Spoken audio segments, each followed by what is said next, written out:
Okay, so there's a few areas that we need to look at. First of all, we need to look at atomic radii, ionization energies, valencies, and electronegativities. And we're going to look at these in terms of the periodic table and just trends that occur within the periodic table. Okay, so first of all we have atom X and we have atom, well, actually the mirror image of it, atom X, I was going to say atom Y over here. And the point about it is then is that from nucleus to nucleus, or the center of one atom to the center of the other atom, the radius is half the distance between the center of the atom on the left and the atom on the right. So it's half the distance is the radius of the atom. The diagram shows its units too, so we're looking at a number like 180 picometers is what that is. Pico is a very small number.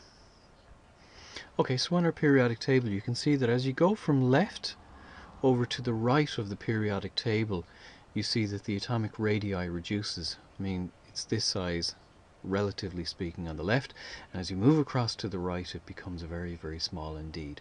And that's as you go across the rows as well. Okay, so you can see I've included the group numbers now on the top of the periodic table, and essentially what's happening is that as you move across a period, you go from group 1 to 3, 4, 5, etc. What it means is that you're increasing the number of protons and you're also increasing the number of electrons.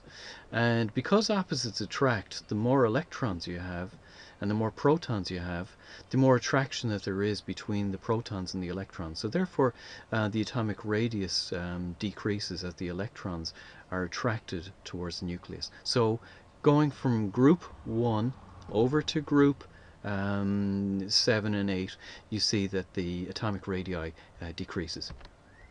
This next graph then looks at ionizing energy, and what it's showing here then is that as you move from left to right across the periodic table, you see an increasing ionization energy. Okay, so this is in converse to the decreasing atomic radius. So therefore what it means is that as the atomic radius decreases, the electrons are closer to the nucleus, and the attraction to the nucleus is much, much stronger. Therefore it requires much higher energy for electrons to be removed from this decreased radius atom, and that's the point about that.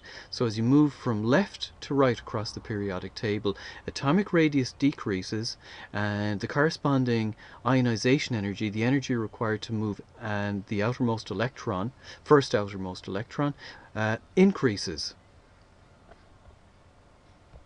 On this chart we're going to look at two topics. We're going to look first of all at valency, and the next thing we're going to look at is electronegativity. Now valency is the number of electrons that are available on the atom, the outermost electrons that are available for bonding.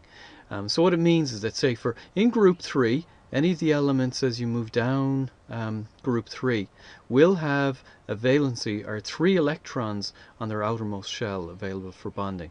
If you move to group 4, that means there's 4 electrons available for bonding, and 5 and 6 and 7, etc. So that's what valency is. It's the number of electrons that are available for either accepting or taking. The reason valency is a topic as such is because that atoms are most stable when they achieve what's called the octet rule, which means that they have a full outer shell. And so this is the whole reason why you look at valency. And so for instance, in group 1 the elements here have only got 1 electron on their outer shell. They are in a position then to donate to elements that are, say, over on this side.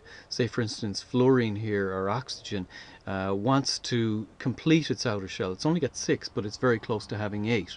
So it will accept electrons to achieve a full octet, which means it will take a donation from one of the elements, say, that is over here. Okay. Now, how easily do elements donate or accept electrons? And this is where electronegativity comes into place. And so you see the electronegativity numbers then, the values that Linus Pauling is responsible for scaling these electronegativities. So fluorine has the highest number.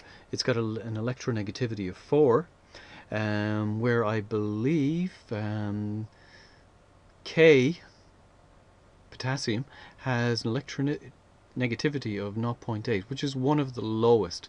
I see francium is down here at 0.7 as well. But in any case, I just want to focus on sodium, which has got an electronegativity of 0.9, and chlorine, which has an electronegativity of 3.2.